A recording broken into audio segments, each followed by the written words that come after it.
มาทานอีกครั้งนี้โตเกียวอยากได้คู่ใหม่แล้วพี่น้องมึงได้รางวัลมึงเจ้าเป็นสาวเป็น32คนที่เราสิเต้นไปสบู่บอกต่อเบิ่งขนมอย่างนี้พี่น้องเป็นเกิบง่ายๆกันนอนก็ให้อยู่ดีมีแห้งทำปากการะผสมสมณีไปหลอกเที่ยววันนี้น้องโตเกียวพามางานน้ำมันประกาศทานอีกครั้งพี่น้องซึ่งว่างานนี้น้องเพิ่นมีตั้งแต่วันที่30ค่ะวันที่5ธันวาคมวันนี้เป็นมื้อเปิดงานพี่น้องมาฮอดแล้วน้องโตเกียวกับนี่เลยทานกะปิกับดอกไม้เนาะมาบูชาทานอีกครั้งเพื่อเป็นที่ขบวนจากเมืองจำพรเนาะแขวงสวรรณเขตพี่น้องเอ้ย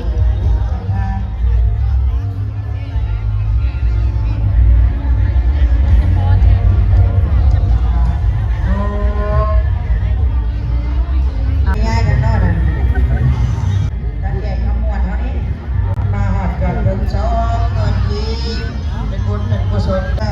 ให้อยู่ดีมีแห้งทำปากการะสิ่งใดขอให้ได้สิ่งนั้นประตูการทุกคนน้องเจอแล้วจัวบุญส่วงเพิ่นกำลังถ่ายคอนเทนต์อยู่จัวบุญส่วงพี่น้องผู้ใดรู้จักแน่นี่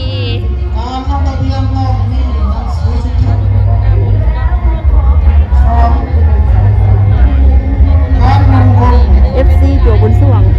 ตามมงคลของประสงค์สมณีที่จะบำเพ็ญที่ตามพุทธศาสนาทราบตามระเบียบในวัดสงฆ์สงฆ์สมณีไปหลอกเที่ยวตามสถานที่ต่างๆที่มีความแออัดของชุมชนมาเด้อพ่อแม่พี่น้องมาผูกแขนอยู่พระธาตุอีกครั้งเอาโซกเอาไส้เด้อมาโตเกียวผูกแขนปีละเถื่อพี่น้องเอ้ยมาเอาบุญน้ำกัน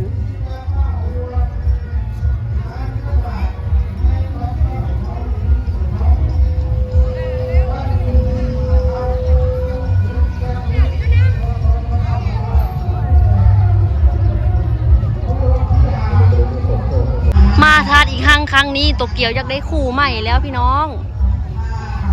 เกือบโตเกียวขาด มาบัดนี้เฮาสิพากันมารูปคล้องได้บัดนี้พี่น้องเอ้ยรูปคล้องมารูปคล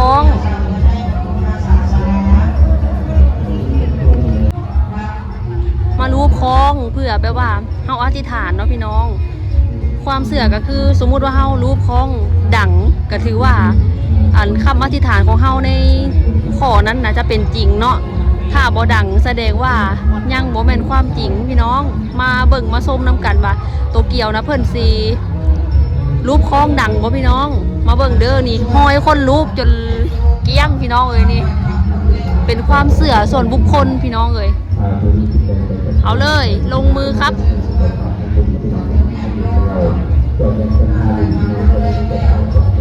มาฟังน้ำกันพี่น้อง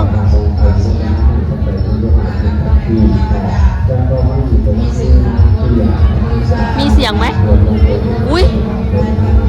ดังแล้วหลั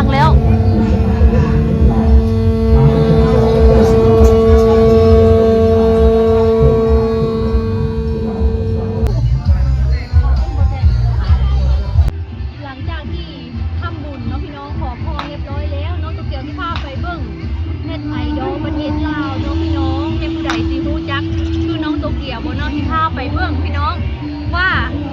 เป็นปีแรกได้ที่ว่าเน็ตไอดอลเพิ่นมาสวรรณเขตนะพี่น้อง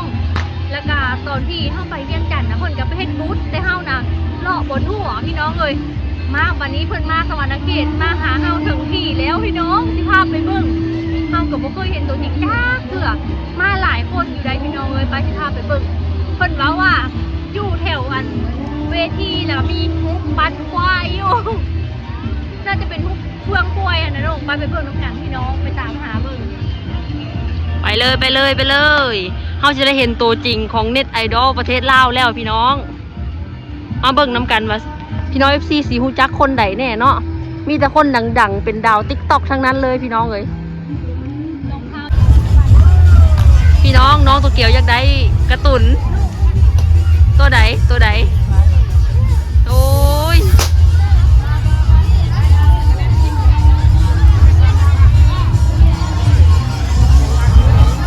อยากได้การ์ตูนนี่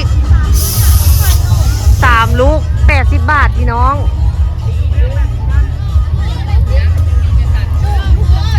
ลูกเดียว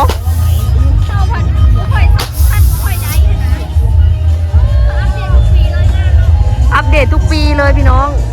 อยากได้มากป้าคนกำลังหลายเลยตอนนี้โซนของกินพี่น้องฟาสต์ฟู้ดนี่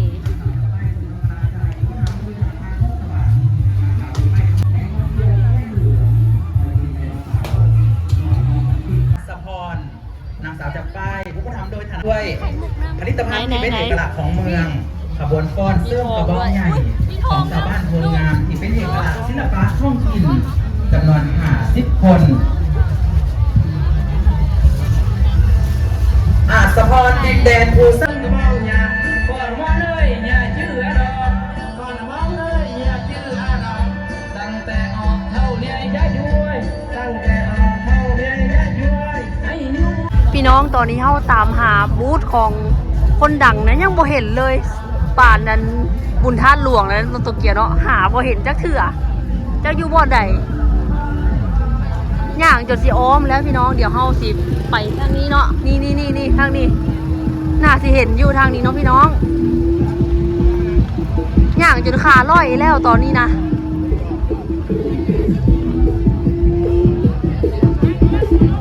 นี่เด้อพี่น้องเบียร์ลาวเบียร์ของคนจริงใจ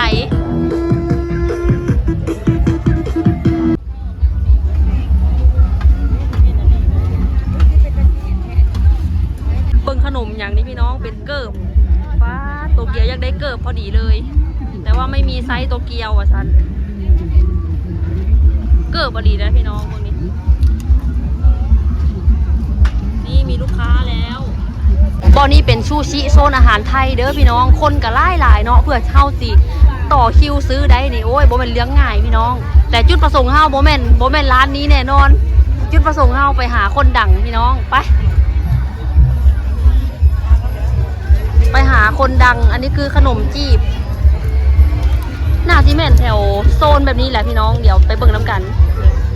อุ้ยของเปรี้ยวอยากกินอันนี้น่าจะเปรี้ยวหวานแม่นเพื่อนน่าจะแช่อิ่มมาแล้วเนาะระวังรถนะจ๊ะคนหุ่มว่างนะพี่น้องใช่น่าจะใช่นะเพราะว่าบอนั้นคนหุ่มหลายก็หมู่เลย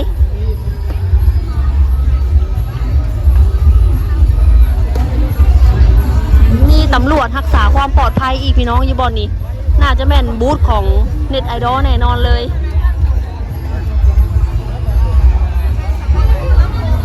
พี่น้อง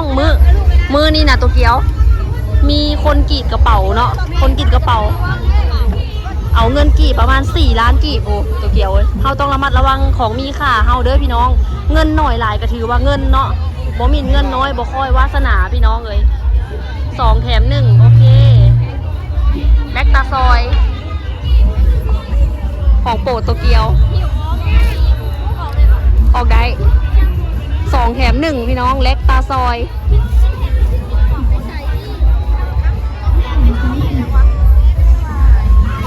มีหลายรสมากนี่ชาเขียวงาดำ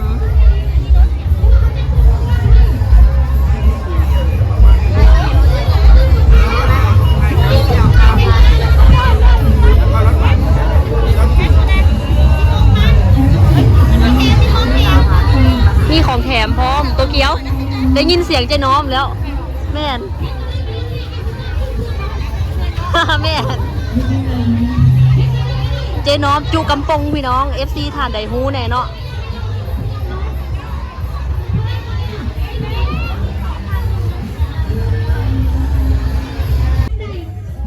มาเจอแล้วพี่น้องเจอแล้ว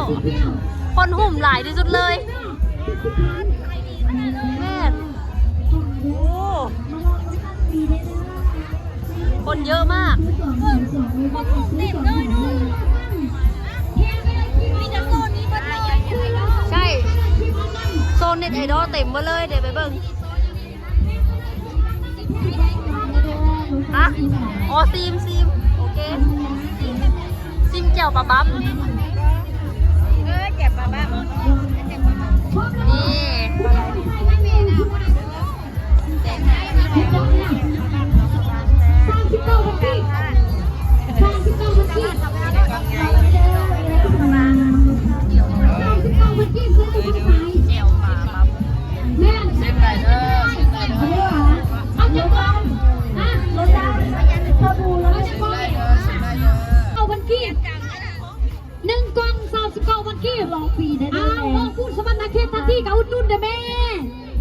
นมาเธอหนึ่งเด้มาซ้อเด้น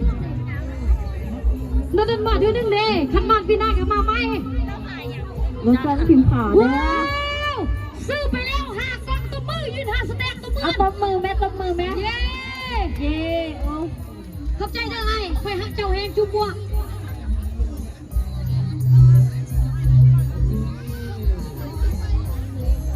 ลองปีเด้อรถซ้ำผิวขาวเนาะทาปุ๊บขาวปับเสื้อเลยทาแล้วเล่นไปหั่นผู้เบาเล่นน้ำก้นแดงในรุ่นโซนทุกคนนะทุกคนพากันมาซื้อเด้อซื้อตั้งแต่35 บาทจิ้มขึ้นไปกับในรุ่นโซนเลยทุกคนมาเอากล้องส่งกันแล้วมาแม่ทำใส่มาเฮ้ยงามแหงสาวบอลเด้อฮะสาวฮะเจ้าเป็นสาวบอลเด้ออ๋อเมืองสองขอนงามแหงแม่นโยงงามแล้วก็ซื้อเครื่องเลยแม่มาแล้วลูกค้าเด้อ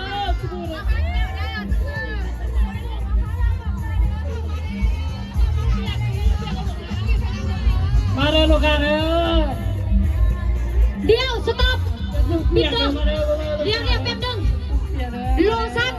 ซื้อโลชั่นเทปขี้บาปดำใส่ฟรีบ่ซื้อบ่เป็นยังลองใส่ลาเลยเอามาแม่โลชั่นนะโลชั่นนะโอ้ยโลชั่นนะนี่มันคือเหี้ยเด้ได้ลูกคนใดที่บ่มีแฟนเอาโลชั่นไปใส่มีแฟนทันทีเสื้อผ้ากำลังลูกค้าเราบอกตัวใส่กั๊กใส่สุสานแฮะรวยโอเคให้เหมือนออนกระเป๋าโบเอาเลย ผู้ใหญ่ก็ไม่เป็นบอนี่นะคำซ่ายืนเห็นอะไรก็ได้ให้เราซื้อเครื่องให้เจ้าสิเต้นสิแก่ส่งถ้าเจ้าซื้อสบู่เราสิเต้น39 พันกีบเราสิเต้นพร้อมไปซื้อบอกรวบต่อสิไรพร้อมบอก39 พันกีบเราสิเต้นให้เบิ้งพร้อมแล้วว้าวออกมาเลยเฮ้ยขันผู้ใดซื้อเครื่องเอาสิเต้นให้เบิ้งมาไป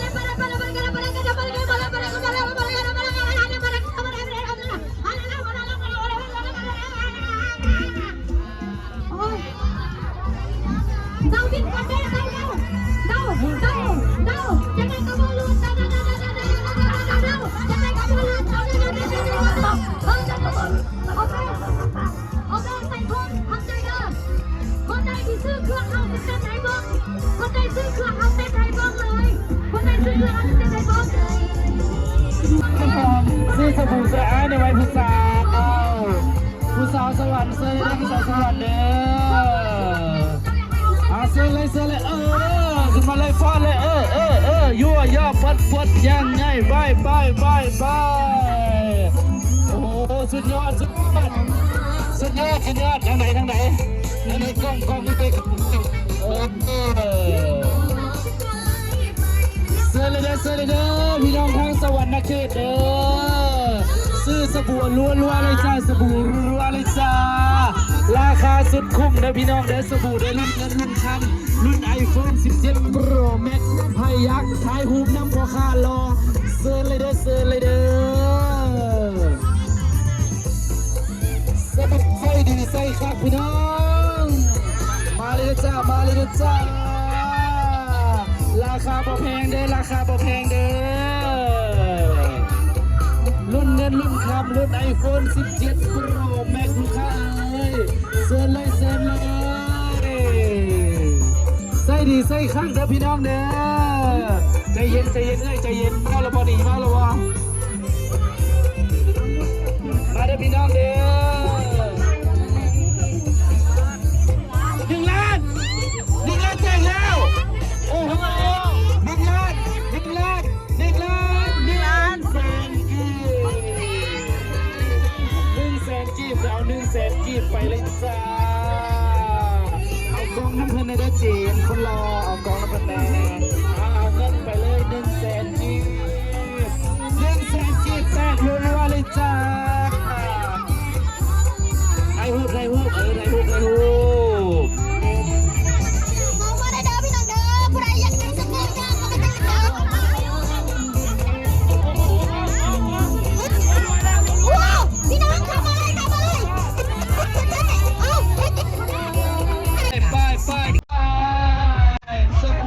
สบู่ฟอกตอลุ้นเงินเซอร์เลยเด้อลูกค้าเด้อซื้อสบู่เด้อซื้อน้ำหอมได้เลยเด้อขอบใจหลายๆโอ้ยสาวสวรรค์คือปากหวานแน่นอน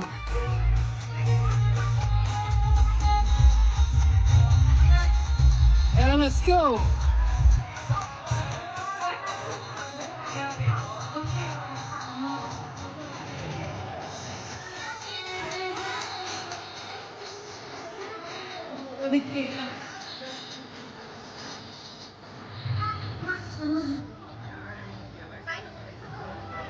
ฝรั่งก็ซื้อสบู่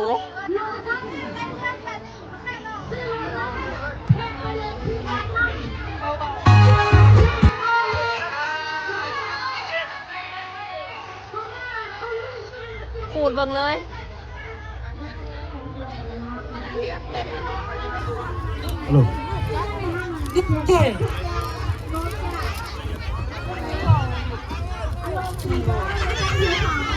Hey, let's go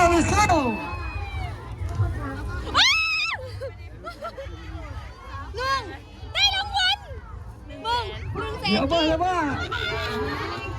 วไป Hey, let's go สบู่บอกตาละเดี๋ยว